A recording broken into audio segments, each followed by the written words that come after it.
बालेन, म, रविजी, गोपी हमाल, कुलमान घिसिङ मिलेर चुनाव लड्दिएको भए कोही त रहँदैन थियो अनि पत्ता साफ अनि हामी त तपाईँको छैन ऊ हुँदैन थियौँ त अनि डिक्टेटर बन्दैन थियौँ भन्नु न हो कि न भन्नु त करेक्ट हो कि न भन्नु रवि बालेन होइन हर्क अनि गोपी हमाल र कुलमान यो 5 जना मिलेको भए एक सिट कसैको आउँदैन थियो अनि त्यसपछि त हाम्रो महिमत्ता भएर हिँडिहाल्थ्यौँ नि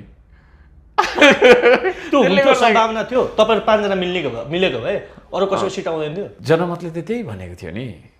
तर विविध कारणले हामी मिलेनछौँ त्यही राम्रो भएछ जस्तो लाग्छ क्या अहिले चाहिँ कमसेकम हामी चेक गर्ने त छ नि त होइन अनि त्यो त ब्रेक फेल भएको गाडी जस्तो हुन्थ्यो क्या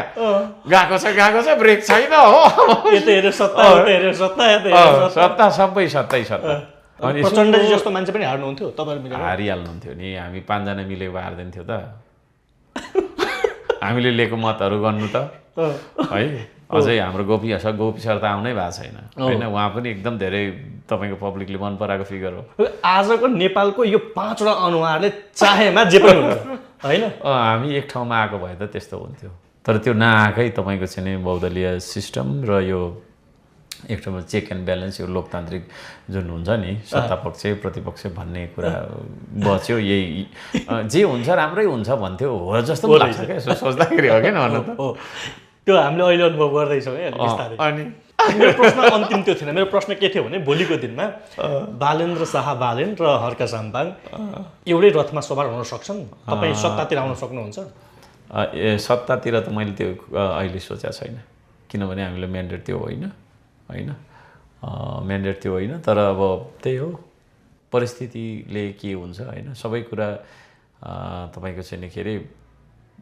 आफूले चिताएअनुसार सोचेअनुसार पनि हुँदैन तर म्यान्डेट त्यो होइन पोसिबिलिटी छैन त्यो हुँदैन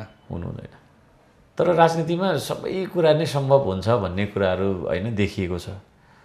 जस्तै यो उपसभामुखको चुनावमा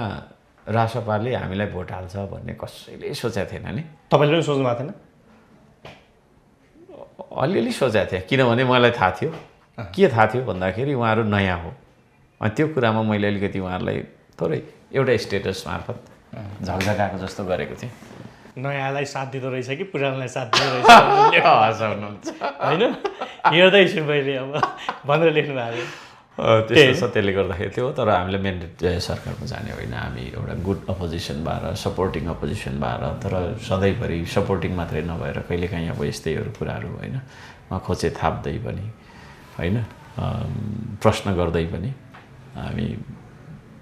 किनभने सरकार असफल हुनु भनेको देशै असफल हुनु हो देश असफल हुनु भनेको तपाईँ पनि असफल हुनु म पनि असफल हुनु हो अनि 5 इयर्सको त्यो जुन छ टाइम त्यो 5 इयर्स भनेको यति तपाईँको महत्त्वपूर्ण हो होइन अहिले मान्छेले 5 मिनटमा तपाईँको 1 घन्टामा कति उन्नति गरिरहेछ भने हामी चाहिँ फेरि 5 इयर्स चाहिँ होइन फेलियरको बाटोमा